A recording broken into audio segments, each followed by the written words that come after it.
Bruins Beat is brought to you by Prizepicks.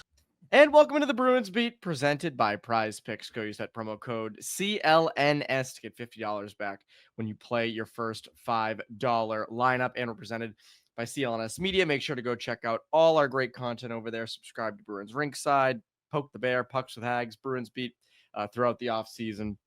Subscribe there, turn on notifications. And if you don't like looking at us, you can subscribe via audio.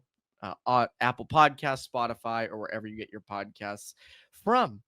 I'm Evan Marinofsky. That's Scott McLaughlin. Scott, what is up? Evan, what if I don't like looking at you or listening to you? There are do people. I subscribe? There are many who are like that. So you are in that camp of just kidding. Being on that outside. How have you been? I'm good. How are you?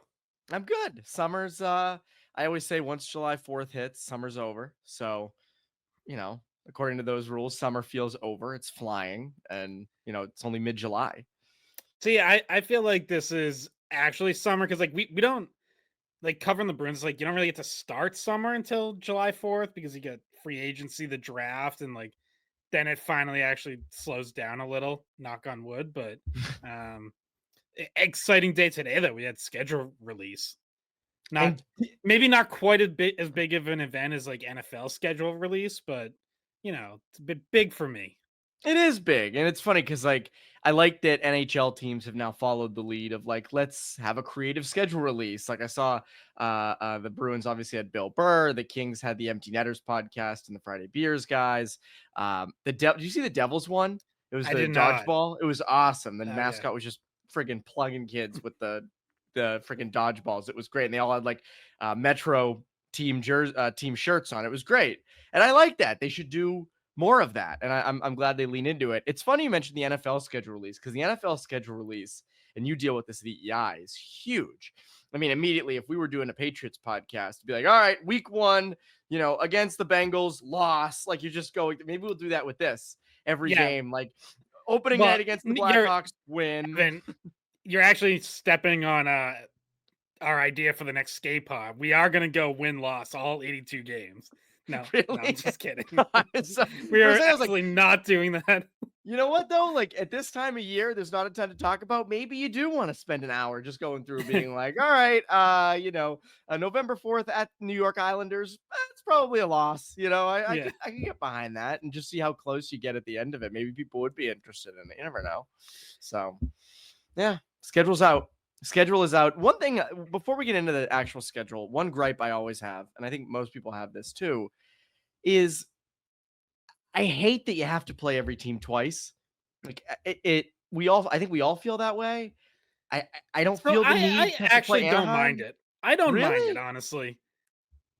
Because why? I think like for every instance where you're like, oh, did we really have to play Anaheim twice? It's like, well, don't you want to see Connor McDavid in your city every year? Because once you get rid of facing every team twice, that also goes away. And I don't know about you, but to me, 2 of the nights at the Garden I look forward to the most every year is the Oilers night where you get to see McDavid and Draisaitl, and the Colorado night where you get to see McKinnon and Makar. So to me, I'll take that trade-off if it guarantees me that I get to see the very best players in the league come into my city every year. I get that. I get it. For me, it's more so the divisional part of it. I want more games against Montreal, Toronto. I want more games against Tampa and Florida. I think people would like that. I enjoy it. It helps the rivalry. I mean, again, you don't play Tampa until the second half of the year. You don't play Montreal until December 23rd, which would be a great pre-Christmas game, which we'll get into in a bit. And the other part of it, I mentioned this before, obviously the winter is crappy in terms of weather, and you want to try to plan destinations. And I think in terms of travel, if the Bruins played at Vegas once every 2 years, let's say, we want to, plan a trip to Vegas and around a Bruins game. And you can do that every year, but I feel like more people would do it if it just happened less often. If the Patriots played in Nashville every single year, it'd be like, oh, we'll do it at some point, but who knows if we'll actually do it. Whereas for them, they are playing 2 straight years last year and this year, but most times it's every 3-4 years. And then it feels a little more pertinent. You have to do it. And my biggest thing is the rivalry part, but the tourism part of it, I kind of like that as well. But I understand your argument. Like, I want to see McDavid too. I do, but I also want to see rivalries more often. And you don't get that as much with the way the schedule's put together. Yeah, I get that. Like that, to me, there's a counter argument to everything though, because it's like, for as much as you want to see more Montreal or Toronto, that also means you get more Buffalo and Ottawa, who is on the rise now, but for years was not an appealing opponent. I mean, Florida for 20 years you didn't care about them coming in, It's true. and obviously you do now, and like now there's a rivalry, but um, yeah, I mean, there's a trade off with all that, and then there's also the Bruins are a team that has fans all over the country too. So I'm sure, the Bruins fans in Seattle like appreciate them being out there every year, or San Jose or Dallas or wherever. And that becomes every other year. So to me, there's a give and take with all of it, but I come down more on, I'm kind of fine with playing everyone twice. And it's not, sure, I'd love to see more Montreal. And a year like last year where they only make, like, I love doing the Montreal trips. So a year like last year where they only go there once, it's like, yeah, this kind of sucks. I wish they were doing 2 trips to Montreal, but I think I'll live with that though. Yeah, I get it. But I would love more of that. And I understand the point you make with the Sabres and all that. But again, it is divisional. I guess I'd rather see a divisional rival a lot more like the Sabres, who sort of stink, than like the Sharks. That's my thing. And again, you're like How teams. dare Evan? I have Macklin Celebrini circled on my schedule. And the Sharks are like the most Massachusetts centric team anywhere. You guys think the Bruins take a lot of local kids? That's Sharks... right. I was gonna say, think about like the 42 people there who wouldn't see their families out here if they didn't come to Boston. You make it sound like war. Yeah. They would never see their families ever. In terms of the schedule, obviously it's out. Bruins used Bill Burr to promote it. It looked like a cameo. Yeah. I found kind of funny. Like the Bruins paid like $300. Just, Bill Burr, can you riff on the schedule for a little bit? I found that kind of interesting. It looked like he was seeing the schedule for the first time as he was talking about it, which is very possible. Which honestly might have been better, because Yeah. Bill Burr improv is outstanding. I saw Bill Yeah. Burr at Fenway a couple years ago. The only time he's ever done it. And it was fantastic. It was so good. I had some friends who were up on the David Ortiz Bridge just like listening, because for a comic at an outdoor place like that, you don't need to see it. You really can just listen. But he was fantastic. I mean, Bill Burr is one of the 5 best comedians going right now, I'd say. Yeah, I've actually never seen him live, but like, yeah, he has some of my favorite rants or talk show appearances or whatever. I think my all-time favorite, I don't know if you know this one, but he was on Conan and he goes on a rant about Lance Armstrong. Yes. And how, yeah, and like brings up Oprah Winfrey and all that stuff. Like, it's unbelievable.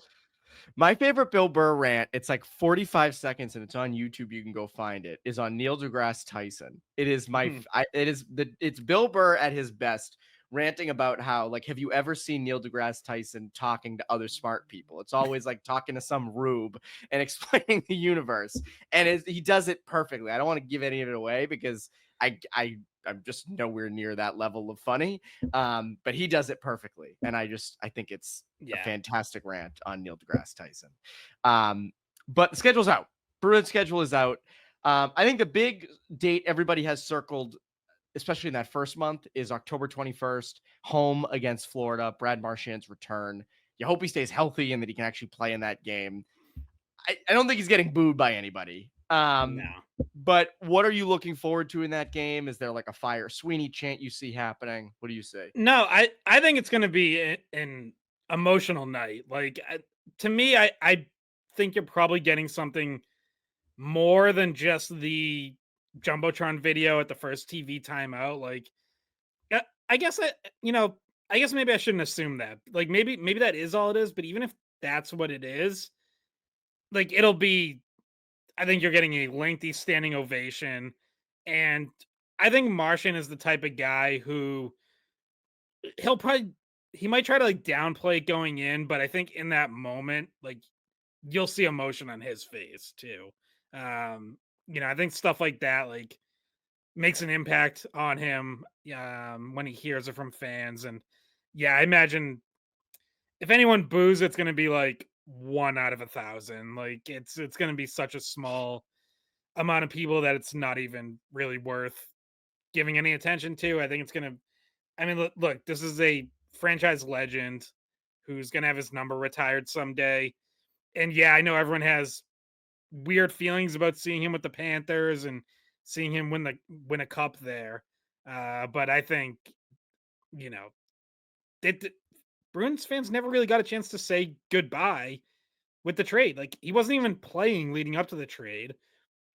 And then Florida comes back here right after, but obviously he wasn't playing for that game, and he was in the building but didn't make himself available. He was in the Florida locker room, so he wasn't on the jumbotron or anything. So I think he's gonna get that like real goodbye from Bruins fans in that moment in the form of a long and loud standing ovation. And I think he's the kind of player who like that, like he'll respond to that. And then probably go and score a goal like 2 shifts later. So I was gonna say, yeah, punch someone in the face. yeah, Well, it's sort of like when he first got traded in that first press conference. I think it was in Boston, or yeah, one of the first press conferences after. He was super emotional, and yeah. of course that was right after it happened. But I completely agree with you, Scott. I think when he sees the standing ovation and he sees sort of the reaction, I 100% think he's gonna have emotion and tears and things like that. I wonder if they go more than the Jumbotron video. Like you hit on it at first. I can't think of a comp. Like I remember when Paul Pierce and KG came back to Boston, they both got videos. But this is just Marchand. He's a franchise legend. Do they like hand out 63 signs? I don't know. Like I'm curious what they do, because it's easy to just play it simple and just do the video. You also don't want to go overboard where it's like you almost seem desperate. So like I'm curious what you think maybe that medium is, or if they just stick with the video. Yeah, I was thinking like maybe something pregame. So you have a chance to do a little longer video, maybe with some stuff from former teammates mixed in there.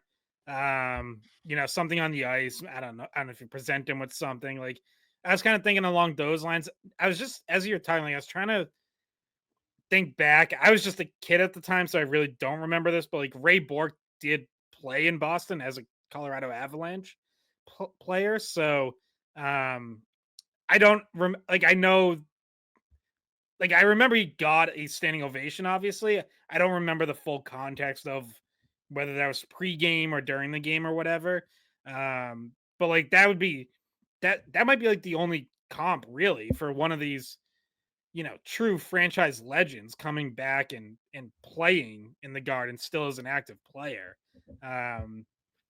Because like obviously, Bergeron retires a Bruin, Krejci. I mean, Chara came back. Chara was COVID though, right? Yeah, that was a weird one. Yeah, because it was COVID. There was no crowd, and then like by the time he actually played in front of a crowd here, it was like his second or third time back, and it had been like 2 years. So yeah, that was a little different and a little weirder. But yeah, obviously we haven't seen this too often. No, and that's why it's funny, because like you hit on the pregame ceremony, and I could see that, but that almost feels like a retirement thing, right? Right. Like that's typically what you do for a guy retiring. I don't know. I mean, I guess you sort of have a blank canvas here. Maybe they just do nothing. They don't even do a video. They just play the game. They don't even mention Marchand, anything like that. Try to get under his skin. Yeah, just ignore work. him, silent treatment, or go the other way and just have stuff like every break, like just completely over the top.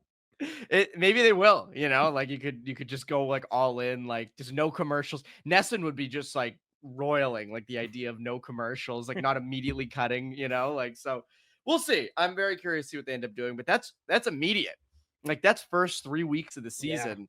Other things, I mean, you open with a back-to-back, because of course you do. At Washington at October 8th. It's a Wednesday night at 7:30. My favorite part of that is last time the Bruins opened up the season in Washington, they got absolutely killed. That was in 2018, 19. It's opening that year, right? They lost like 7-0. Yeah, it was 2018, because it was the Capitals banner raising the year after they won the cup. And then, the Bruins got smoked and then ended up getting to the cup final themselves that season. And they never played they never finished the cup final. It just like ended No. weird. Yeah. It was really weird. Ended tied 3-3. Yeah, it's so weird how that ended up happening. And then you home again to start a season. Was it 22-23 they started the home schedule against the Blackhawks too. So again, that's 2 times in what, 3-4 years. Or was it 23-24? I forget which season it was. It was Bedard's first year because he scored his first goal, right? Yeah. So 2 years ago. So that would be 23-24. Yeah. So again, you're doing that again. And the whole national schedule, like the Blackhawks are on it, the Penguins are on it. And I get it. They're two top, Pittsburgh and Chicago are two big markets for the league, but having them, and I'm not talking about this Bruins Blackhawks game, but having them opening night, is annoying that they still funnel those teams in. It just tells you like how desperately, and I'm sure the league too, but the networks especially want these traditional classic markets back, like in the playoffs. It's like they're gonna put New York and Boston and Philly and Pittsburgh and Chicago. It's like they're gonna put them on TV no matter what. And even though they all missed the playoffs last year, and most of them might miss the playoffs again, it's like I'm sure on the one hand the league's like, yeah, well, we have to put those markets on because they're the ones who watch. On the other hand, they're probably like I wonder if any part of them like feels bad for these markets that really never get on national TV. Like, how many national TV games do the Carolina Hurricanes get? They're one of the best teams in the league every year, and you never see them on national TV. You never hear them talked about. Never. They're just there. They're just there, and it's so interesting because you see that in other cities too. I mean, even when the San Jose Sharks were really good in the late 2000s and 2010s, they had some national games. But again, it's tough. It's a 10 p.m. start on a Wednesday. So they have that down, but that's not a huge draw for the league. Like the 10 p.m. start time is never a big draw for the league. I feel like it's these Eastern teams with the Eastern time slots or Central at the latest. Yeah. I want to get into some more of the Bruins schedule, some tough stretches, things like that. But first, our friends over at Prizepicks. Prizepicks is the best place to turn your sports knowledge into cash. With millions of members, Prizepicks has made daily fantasy sports accessible to all. You just pick more or less on at least 2 players for a shot to win up to 2,000 times your cash. Run your game all season long over at Prizepicks. On Prizepicks, you can mix and match player projections from different sports. Combine your favorite basketball players with players from baseball, hockey, esports, and much more. Prizepicks invented the flex play, which means you can still cash out if your lineup isn't perfect. You can double your money even if one of your picks doesn't hit. And Prizepicks, they put their members first, so all withdrawals are fast, safe, and secure. When my picks hit, I can get my money in as quick as 15 minutes. Sign up today and get $50 instantly when you play $5. Don't even need to win to receive the $50 bonus because it's guaranteed. Now, baseball's on the All-Star break, but when they are back, the Red Sox have been cooking. Hits, runs, RBI. That is my plan for the rest of the year. Trevor Story, Cedar Rafaela, Alex Bregman. Take those guys 0.5 more than 0.5 hits, runs, RBI, and you will be happy. So, download the app today and use code CLNS to get $50 instantly after you play your first $5 lineup. That's code CLNS to get $50 instantly after you play your first $5 lineup. Prizepicks, run your game. So Scott, this schedule, you open with Washington, you open with Chicago at home, then you go to a Southwest trip almost immediately. You got Utah, you got Colorado, and you have Vegas. We're not going to do wins and losses. Do you have any thoughts on, how they're going to come out of this first month, how they could come out of this first month? I mean, I feel like it's fairly split between good and bad. Yeah, I was looking earlier so it's 13 games in October. 7 of them are against teams that made the playoffs last year. But what's really interesting to me is they have 3 back-to-backs in October. Usually you don't really see back-to-backs start to pile up until the second half, because once NFL season's over, the NHL does a lot more Sunday games. So you have a lot of Saturday, Sunday back-to-backs. But they got 3 of them right out of the chute. You mentioned opening night, but then at Colorado, at Utah is a back-to-back. And then they have towards the end of October an at Ottawa, and then home against the Islanders back to back. So that it's a really busy schedule right away. Even if opponent wise, it's like you say, kind of split down the middle. But yeah, I mean that's a tough stretch though. Like you wrap up, a mini homestand with Tampa, and then Vegas, Colorado, Utah. I think Utah could be better. Like that's a team that could push for a playoff spot this year. And then come right back home for that Florida game. So yeah, that maybe like slightly ease into it with Chicago and Buffalo as two of your first three games, but then you really get tested there for a 5-game stretch. So I think that's gonna tell us something about the early, how the Bruins are looking early in the season. And if you rack up some wins there, maybe you start to think like, hey, maybe this team's a little better than we thought. If they get their doors blown off, it's gonna be like, oh boy, this might be a long season. Yeah, time to watch those 2026 draft prospects. It's interesting to me is, so March has 16 games. They are busy in March. Many back-to-backs, just a lot of games. And I was looking at sort of the back half of that month. You got New Jersey, you got Montreal, Winnipeg, Detroit should be a little bit better. Toronto, Minnesota should be better. Dallas, Florida, getting into April, Florida, Tampa, Carolina, Tampa. And then you end with New Jersey. And that'll be an interesting stretch because no one expects this Bruins team to be where they're at a point where they're so good that stretch doesn't matter and their playoff spot is secured. They're either like scratching and clawing for a wild card spot, or they're scratching and clawing for a good lottery positioning. And that's an interesting part of the schedule there because it's busy and it's actually really good. And so I look at that and say, well, if they're sort of in the wild card hunt midway through March, there's a chance they fall out, and that's good and bad, but mainly bad because you fall out of playoff contention.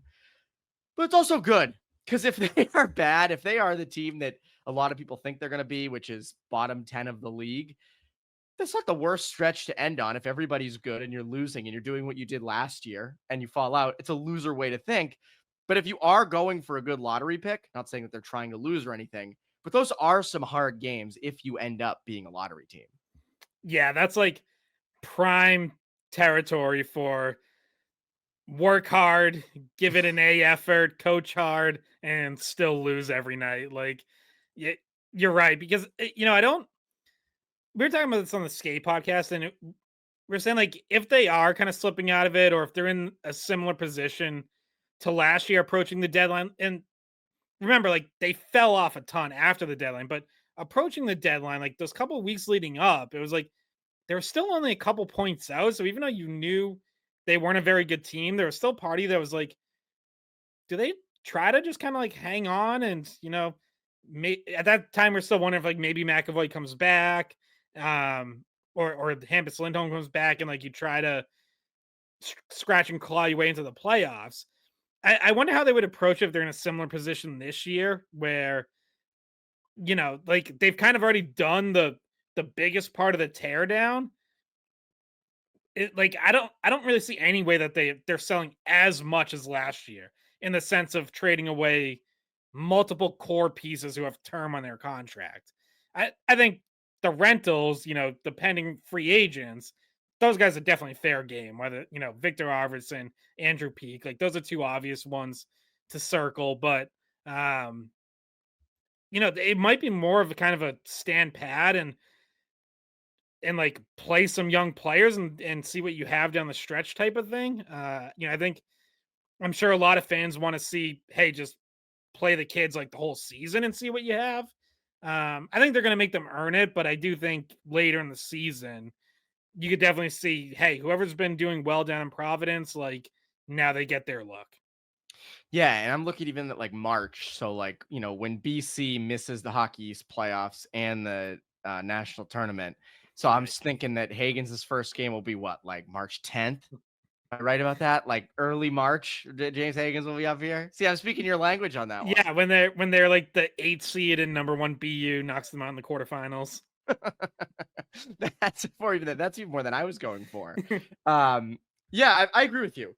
And I think that it'll be interesting at this deadline this season of what they do. Cause like, Arvidsson's likely gone. Peak's likely gone. Like that would make sense. But how do they approach those games? And there's the other end of it where, like, if you are surprisingly good and you're third in the Atlantic or first or second wild card, do you then look to trade picks to buy? Like, I don't like that either, because I like the direction that they're headed in. So, like, I don't love that. I don't love that either. Yeah, I agree. Like, I really can't imagine this team being in position to trade for rentals. Now, maybe you're looking at, hey, is there anyone available with term that we like? Like a Hampus Lindholm type thing where Yeah, you end up like signing him long term. right. Yeah, or they're a pending free agent, but you immediately sign them. Like, that would make sense. But and I guess you do have to give some credit to Don Sweeney in the sense that he has identified some of those trades in the past. Taylor Hall was another one who was a pending free agent and they signed to an extension. I forget if that got done before the end of the season or right after, but like he never even really got close to free agency. So something like that could make sense too. But yeah, you're right. Like you're not trading one of your first next year for a rental. No, God, no, please don't do that. But yeah, I mean, the schedule, it's an interesting schedule. Obviously, Stadium Series is, I think, one of the big games everybody has circled in early February, February 1st on a Sunday. Then you stay in Florida and play Florida, and then you're off for the Olympic break. Stadium Series will be interesting. I mean, again, I like the idea of hockey outside and hot places. I don't know how it's going to do in the ratings. I think it's very clear why the NHL picked Boston and New York to play in these outdoor games in Florida to try to draw some attention in. Will it be a competitive game? I don't know, but I like the idea. I like Stadium Series. I think it'll be fun. I think I'm going. I don't know. I think I'm going to go. Yeah, I think I'm planning to as well. And I got to say, like that lines up pretty nicely where you get 2 games in Florida and then a break. And I'm like, how much time can I spend in Florida in February? Do I just stay down here for the whole month? Maybe yeah, I do. like maybe. That's pretty nice. So, but yeah, I am excited for that actually, because you're right. Like outdoor hockey in Florida, something new. These are so the Winter Classics in Miami at the Marlins Park, Panthers, Rangers, and then you get the Stadium Series, Bruins, Lightning almost a month later, and it's like those are the first 2 outdoor games in Florida that the NHL has ever held. So there's just like that part of it. But yeah, I know like people get tired of the outdoor games, or certainly fans of other teams get tired of seeing the same teams. So yes, you do have the Bruins in another one. But I still kind of get excited for those. Like I was jacked up for the Winter Classic in 23 at Fenway with Pittsburgh coming in. So I still like these games. Like some of the opponents, some of the matchups aren't great sometimes, but I'm mostly still in for these. And yeah, I think if you keep it to 2 or 3 a year, like there was one year they had the Winter Classic and then I think like 3 Stadium Series games, and it's like that's too much, but keep it to 2 or 3, that's fine. Yeah, I'm with you. Like last year, I wasn't a fan of it. Blackhawks, Blues. I mean, those are 2 boring. Yeah. Sort of, one's rebuilding, one was middle of the pack team. But I look, when the Bruins are in it, I like it. I like outdoor games. I think they're cool. I mean, I still want them to go back to Tahoe. I know that they don't have fans there, and that's a loss of revenue for the league. But I think it's cool. I think it's hockey at its purest form, and I think on TV, it's an awesome, awesome spectacle to watch. So. Yeah, I'm excited. I think I'm going to Tampa. I'm not 100% sure yet, but I think I'm going. So I'm excited for that. And I assume a lot of Bruins fans will be making the trip down. That's like that trip to go on this. I was looking at like other people, like trips to go to in the winter. You have the West Coast swing in late November. I don't know if you're going to fully want to do this right before Thanksgiving. Maybe you do, but I don't know if it's going to be cold enough for that. You want to go to Western Canada? At the end of December and the beginning of January, you want to spend New Year's in Edmonton and Vancouver? You want to do that, Scott? I think that'd be fun.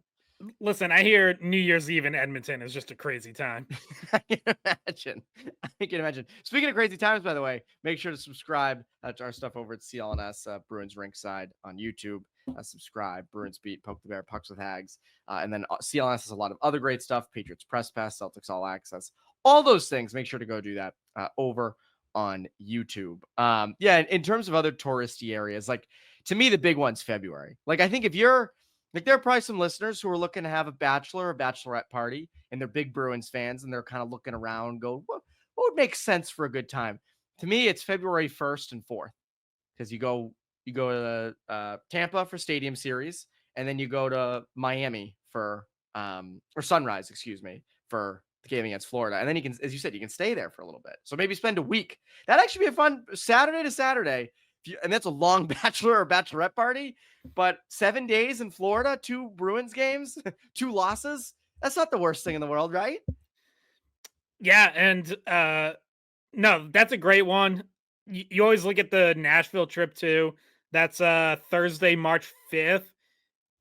I would say tough one for me as media because they have a home game right before and then a home game right after. So yeah, it's like, it's tough to just kind of do the one night. But if you're just a fan who wants to do a trip, like get that game Thursday night and then hang around Nashville for the weekend. I think that should be like just before college spring break. So you might avoid that whole scene. I don't know the hell away from that. Yeah, I don't know if you want to be in Nashville like on spring break, unless you're in college, maybe. But that's always I know a lot of fans circle that one as well. Even when I was in college, the spring break thing scared the hell out of me. Like, no thanks. There are people who always die, or it's just horrible looking, or like the beaches with like no space. It just was not my kind of thing ever. No, I was always doing college hockey stuff, so like it was never even like a consideration for me. Like I couldn't even like allow myself to like take my head out of hockey space. And it's like this is like hockey's playoffs in the NCAA tournament. Why would I want to go to, like South Florida or whatever? Yeah, well, my junior and senior year, it was COVID, so I couldn't, like, junior year, that sucks. You wouldn't go down there, and then senior year, you'd end up probably catching COVID and many other things to start a next pandemic down there. So I was away from that. Yeah, it'll be interesting to see. It's funny for people who are looking at the Nashville thing. I did it with my friends last year for the Patriots Titans game, and it was good. A lot of Patriots fans. Like, I'd assume there will be a lot of Bruins fans down there. So we shall see. Fun schedule though. Not as fun. We can't do the wins and losses. Maybe we'll plug it into a computer or like AI and see what AI spits out for wins and losses for this. I think that would be fun.